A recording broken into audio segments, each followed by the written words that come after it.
1995 ഒരു സായാഹ്നത്തിലാണ് കരൾ പിളരും കാലമെന്ന ഈ കൃതി എൻ്റെ കയ്യിലെത്തുന്നത്.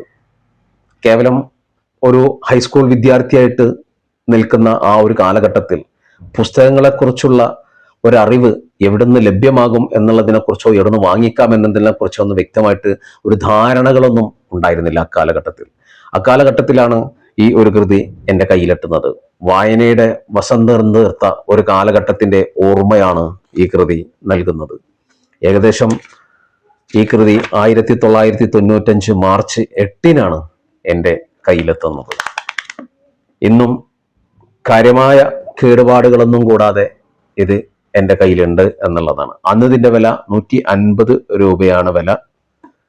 ഇന്ന് എന്താണ് ഇതിൻ്റെ വില എന്നറിഞ്ഞുകൂടാ. എങ്കിലും ഓരോ പുസ്തകങ്ങളിലൂടെയും കടന്നു പോകുമ്പോൾ ഓരോ അനുഭവങ്ങളായിട്ട് മാറുന്നു. അനേകം ജീവിതങ്ങളിലൂടെ നാം കടന്നു പോകുന്നതായിട്ടാണ് അനുഭവപ്പെടുന്നത്.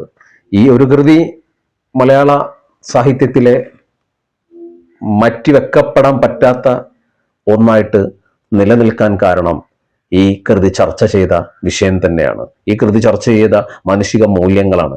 ഈ കൃതി ചർച്ച ചെയ്ത അടിച്ചമർത്തപ്പെടുന്ന മനുഷ്യന്റെ വിഹ്വലതകളാണ്.